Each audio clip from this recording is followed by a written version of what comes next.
नमः शिवाय। ओम नमः शिवाय। ओम नमः शिवाय।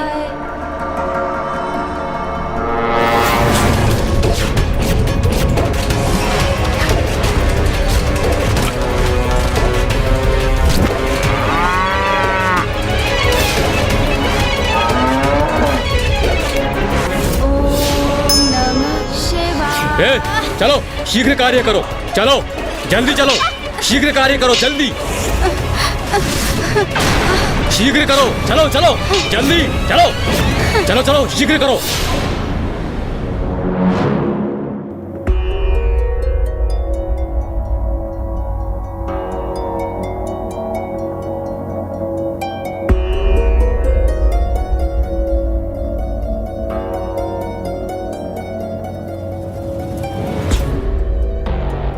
गणेश, क्या हुआ अनुज? भैया, संसार में सर्वत्र पाप रूपी अंधकार का ही विस्तार हो रहा है। जो माता अपनी संतानों को सुसंस्कार प्रदान करती हैं, वही अपने कर्तव्य की अवहेलना कर रही हैं। पुरुष श्रम करने के स्थान पर मदिरा पान में ही व्यस्त हैं। यज्ञ आदि रुक गए हैं और बालकों को तो ईश्वर का नाम भी स्मरण नहीं है। अहम नमामि। किसकी प्रार्थना करूं? किसका नाम जपूं? ईश्वर का नाम स्मरण ही नहीं हो रहा मुझे। क्या करूं? और संसार की इस दुरावस्था का कारण दुर्गमासुर का वेद माता को बंदी बनाना। हाँ भैया, वेद माता से रिक्त ज्ञान लुप्त हो गया है संसार से। मनुष्य अज्ञानता के प्रभाव में पशुता की ओर बढ़ रहे हैं।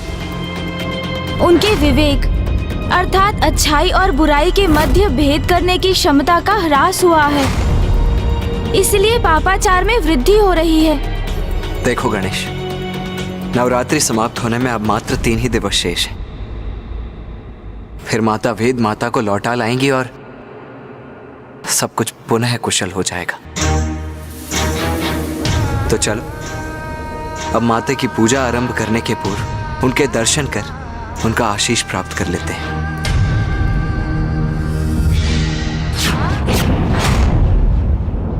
माता, आज हम महाराज देवोदास और महारानी सरला को आपके सप्तम रूप की कथा सुनाने जा रहे हैं। हमें आशीष दीजिए कि हम ये कार्य भली भांति संपन्न कर सकें। आप हमें राजभवन लौटने की अनुमति दीजिए माता। पुत्र कार्तिक, पुत्र गणेश, वहां जाने के पूर्व ऋषि जयगस्वे से भेंट कर उनके कुशल का ज्ञात अवश्य कर लेना। जो आज्ञा माता।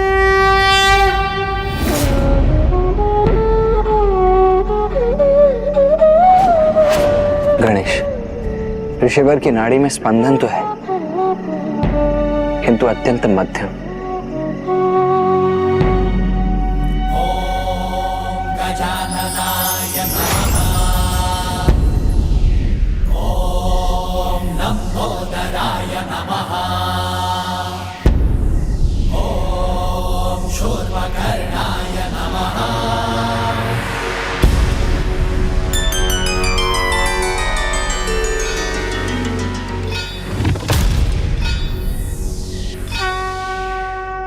यह उचित किया गणेश। ऋषिवर के भीतर प्राण शक्ति का संचार कर, जिससे उनके नाड़ी के स्पंदन में अब वृद्धि हो रही है।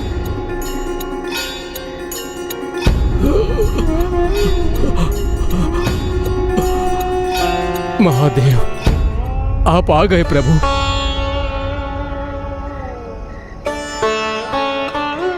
पिताश्री को यहाँ ना पाकर ऋषिवर के प्राण तो पुनः क्षीण पड़ते जा रहे हैं।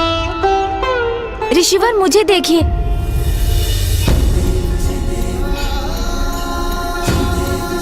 प्रथम पूज्य गणेश जी, महादेव कहाँ हैं? ऋषिवर, मुझ पर विश्वास रखिए। आपको महादेव के दर्शन अवश्य होंगे और आप अपनी पूर्ण आयु भोगेंगे। किंतु उसके लिए आपको अपने संकल्प को पूर्ण करने हेतु जीवित रहना होगा। जब महादेव मुझसे अप्रसन्न हैं, तो ऐसे जीवित रहने से क्या लाभ? किंतु अब मैं क्लांत हो चुका हूँ। तो मैं आपको प्राणायाम की विधि स्मरण कराता हूँ। जिससे आपके जीवन में नवीन ऊर्जा का संचार हो सके। और प्राणायाम से आरोह अवरोह की प्रक्रिया से व्यक्ति अपने श्वास पर नियंत्रण रख अपनी आयु एवं अपने प्राण की ऊर्जा में वृद्धि करने में समर्थ होता है। अब आप प्राणायाम का अभ्यास कर अपने प्राण को मध्यम एवं नियंत्रित गति में ले जाने का प्रयास कीजिए।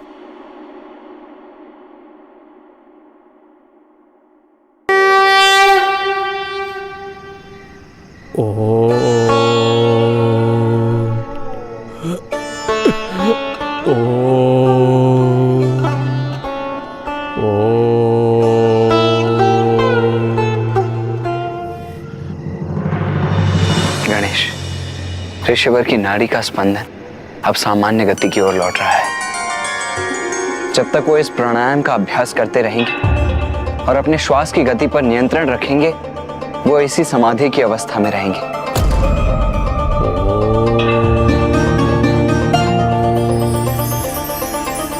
हाँ भैया, किंतु ये तो एक अस्थायी समाधान ही है और अभी 3 दिवस शेष हैं। हमें पिताश्री को काशी लौटाने का उपाय भी ढूंढना है। आओ गणेश, पूजा का समय हो चुका है, हमें राजभवन लौटना चाहिए अब। हाँ भैया।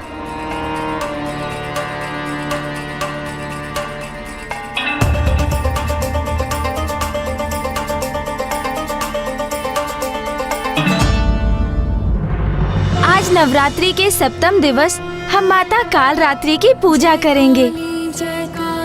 माता काल रात्रि अर्थात माता आदिशक्ति की वो रूप जो काल अर्थात मृत्यु को अपने वश में करने में समर्थ है। इस रूप में माता संसार को स्त्री की इच्छा शक्ति का परिचय देती है और ये दर्शाती हैं कि स्त्री शक्ति, भक्ति एवं तपोबल से अपने परिवार पर आए किसी भी संकट को दूर करने में सक्षम होती है, फिर वो संकट मृत्यु ही क्यों ना हो। किंतु माता का काल रात्रि स्वरूप अत्यंत भयंकर भी है।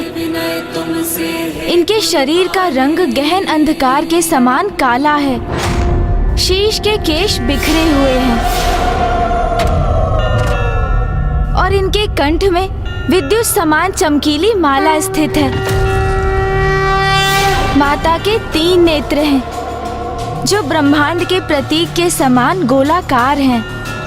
प्रत्येक नेत्र से विद्युत समान चमकीली प्रकाश किरणें प्रस्फुटित होती हैं। इनकी नासिका से श्वास प्रवाह के स्थान पर भयंकर अग्नि के समान ज्वालाएं प्रवाहित होती हैं और इनका वाहन गर्दभ है। इनके 4 हाथ हैं। दाहिनी ओर के ऊपर वाले हाथ वर मुद्रा में रहता है और नीचे वाला हाथ अभय मुद्रा में रहता है और बाईं ओर के ऊपर वाले हाथ में लोह कंटक और नीचे वाले हाथ में खड्ग रहता है। माता काल रात्रि अज्ञानता रूपी बुराई का विनाश करती है और अपने भक्तों को वो शांति, स्थिरता एवं साहस प्रदान करती है। स्वरूप से भयंकर प्रतीत होने वाली माता काल रात्रि की पूजा का फल सदैव शुभ होता है, इसीलिए इनका एक नाम शुंभकारी भी है।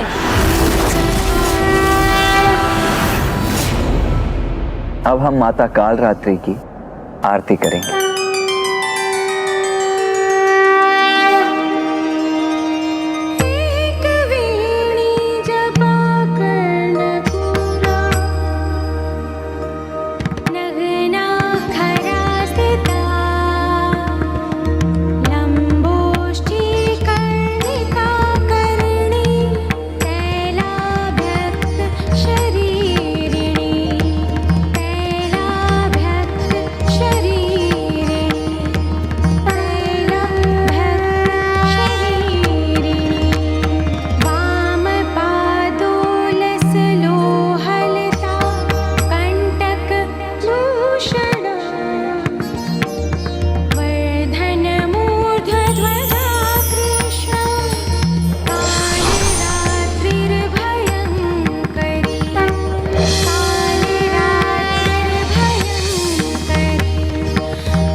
रात्रि है संताप हरे रुद्राणी माता शुभ वरदात्री है माँ माता शुभ वरदात्री है माँ माता शुभ वरदात्री।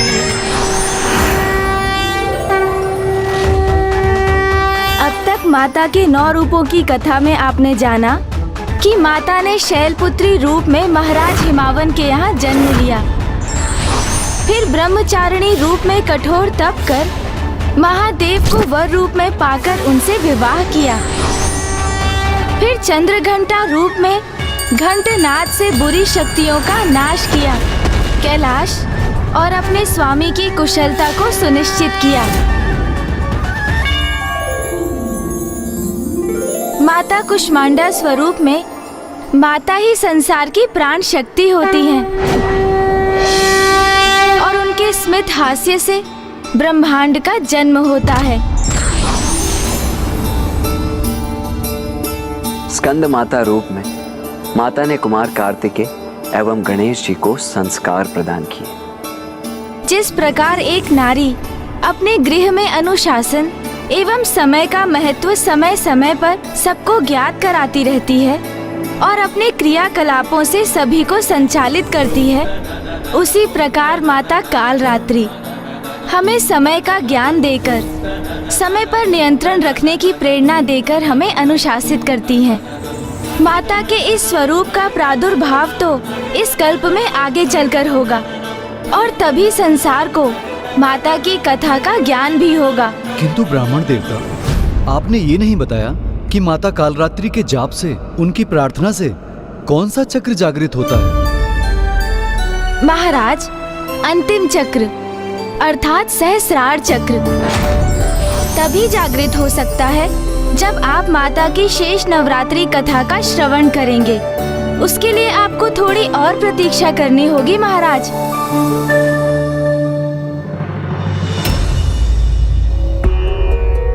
मैं और भैया भी तो उसी समय की प्रतीक्षा कर रहे हैं जब आपके समस्त चक्र जागृत हो जाएंगे और आप समझ सकेंगे कि पिताश्री का काशी लौटना कितना आवश्यक है। आज नवरात्रि का अष्टम दिवस है। आज हम माता महागौरी रूप की कथा कहेंगे। माता महागौरी, हम माता के इस रूप की कथा सुनने के लिए अति उत्सुक हैं ब्राह्मण देवता। गौर अर्थात स्वर्ण, माता का ये अद्भुत और सुंदर स्वरूप स्वर्णिम आभा से सुशोभित है।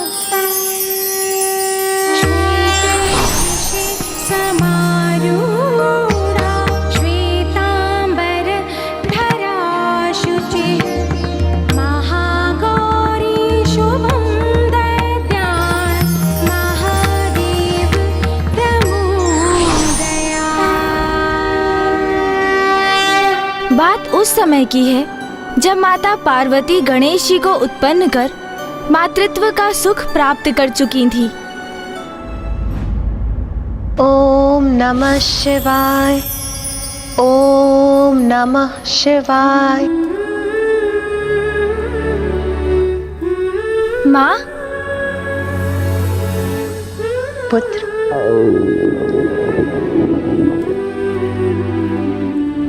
माँ मैं अपनी पूजा संपन्न कर चुका हूँ, किंतु मुझे बहुत भूख लगी है। पुत्र, मैं अभी भोजन की व्यवस्था करती हूँ। जाओ और जाकर अपने भ्राता को भी बुला लो, तो अभी अभ्यास कर रहा होगा।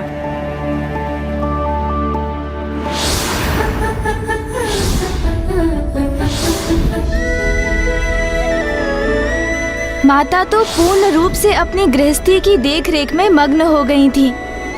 महादेव के साथ अपने पुत्रों के सुख का ध्यान रखने के साथ कैलाश को सुव्यवस्थित रखने में मग्न थी वो।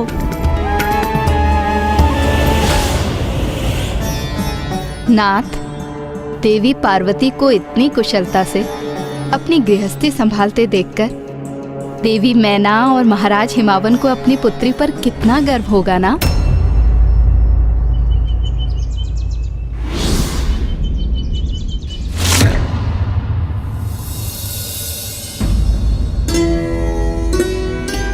क्या हुआ नाथ? मेरे शब्दों का श्रवण कर आप इतने चिंतित क्यों हो गए? प्रिय देवी पार्वती, गृहिणी का कर्तव्य तो बड़ी कुशलता से निभा रही हैं, किंतु मुझे आशंका है कि वो इस साधारण दिनचर्या में कहीं इतनी तल्लीन तो नहीं हो गई हैं कि अपना वास्तविक परिचय ही भूल गई हैं। उन्हें इस बात का भी स्मरण नहीं कि वो वास्तव में कौन है। यह सत्य है कि वो एक पुत्री होने के साथ साथ एक पत्नी भी हैं और एक माता भी हैं, किंतु इससे भी पूर्व वो देवी आदिशक्ति हैं। देवी पार्वती को उनके वास्तविक अस्तित्व का स्मरण कराने का समय आ गया है। आप उन्हें ये स्मरण कराएंगे? नहीं, यदि इसमें मुझसे तनिक भी त्रुटि हो गई तो मैं देवी आदिशक्ति के कोप को सह नहीं सकूंगा। किंतु यदि आप सृष्टि रचयिता ब्रह्मदेव इसमें अपनी असमर्थता जता रहे हैं, तो फिर अत्यंत कठिन कार्य को करने में भला कौन समर्थ होगा? और कौन? ये तो स्वयं भोलेनाथ महादेव को ही करना होगा।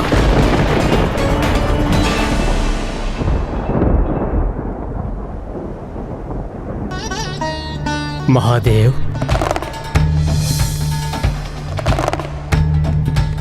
क्या हुआ ब्रह्मदेव? किस चिंता ने आपको यहाँ आने पर विवश कर दिया? महादेव, जगत कल्याण हेतु अब वो समय आ गया है जब देवी पार्वती को अपने देवी महागौरी रूप में प्रकट हो जाना चाहिए। ब्रह्मदेव, ये तो आपको भी भली भांति ज्ञात है कि देवी आदिशक्ति अपना दिव्य स्वरूप किसी कारणवश ही प्रकट करती हैं। जैसे यदि सृष्टि पर किसी असुर का आतंक छाया हो या उनकी संतानें किसी बड़ी संकट में हो आदि। तब ऐसा एक कारण आपको ही उत्पन्न करना होगा महादेव।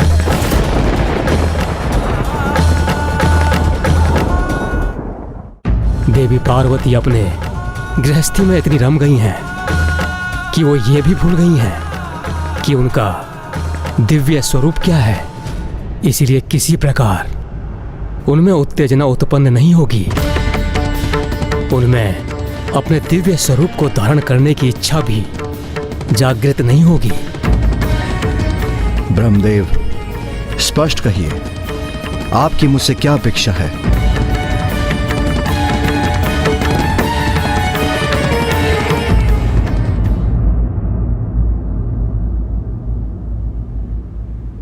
क्या हुआ माता? आप अचानक इतनी विचलित क्यों हो गईं?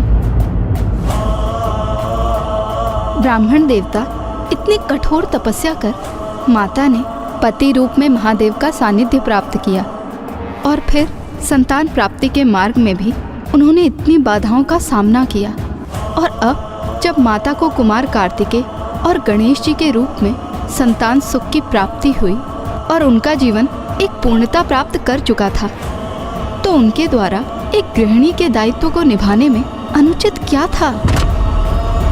माता, इसमें तो कुछ भी अनुचित नहीं है। वैसे भी एक गृहिणी का कर्तव्य तो अत्यंत कठिन होता है, किंतु सत्य तो ये भी है कि माता जगत जननी है, माता आदि शक्ति है, और उनकी दया दृष्टि एवं स्नेह की आवश्यकता तो इस संपूर्ण संसार को है।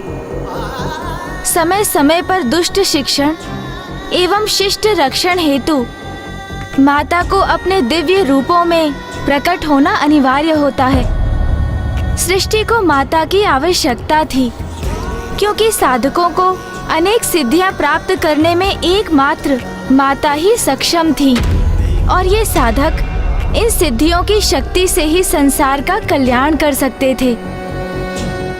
माता पार्वती द्वारा माता महागौरी रूप धारण करना स्त्री शक्ति की पूर्ण व्याख्या के लिए भी आवश्यक था, क्योंकि एक स्त्री के जीवन में विवाह का विशेष महत्व होते हुए भी उसका जीवन वहीं समाप्त नहीं हो जाता। विवाह के उपरांत भी एक स्त्री परिवार की देखरेख के साथ साथ सर्व समाज के उत्थान में अपना योगदान देने में समर्थ होती है। उचित कहा ब्राह्मण देवता। तो फिर ब्रह्मदेव ने माता को प्रेरित करने हेतु कैसा कारण उत्पन्न करने का सुझाव दिया? उनके अनुसार इसका एकमात्र उपाय था महादेव द्वारा माता का अपमान।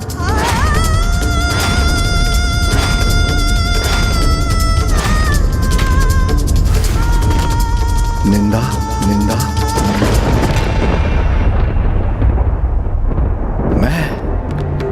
मैं उमा की निंदा करूं? हाँ महादेव, आप किसी भी प्रकार देवी पार्वती के रूप की निंदा कीजिए। ब्रह्मदेव, मेरी अर्धांगिनी है उमा, उसका रूप नहीं, उसका तो संपूर्ण प्रतिरूप दिव्यता का प्रतीक है, अति सुंदर है, उनकी शक्ति अनंत है, स्वयं प्रकृति है। और ये ज्ञात होते हुए भी आप मुझे कैसा सुझाव दे रहे हैं? मेरे कथन को अन्यथा ना ले महादेव। कदाचित हमारे पास केवल यही एक उपाय है। संसार में कल्याण हेतु आपको ये करना ही होगा, और मुझे पूर्ण विश्वास है कि आप देवी पार्वती की निंदा करने का उपाय अवश्य ढूंढ लेंगे। तो क्या महादेव ने माता की निंदा की? उन्होंने इस परिस्थिति को कैसे संभाला ब्राह्मण देवता? माता पार्वती को स्वयं से विलग करने का महादेव के समक्ष यही एक सर्वोत्तम उपाय शेष था, जो उन्होंने अपने अनुसार उचित आशय से किया। किंतु अगले ही क्षण उनके कहे का कुछ ऐसा परिणाम निकलेगा, उन्होंने सोचा भी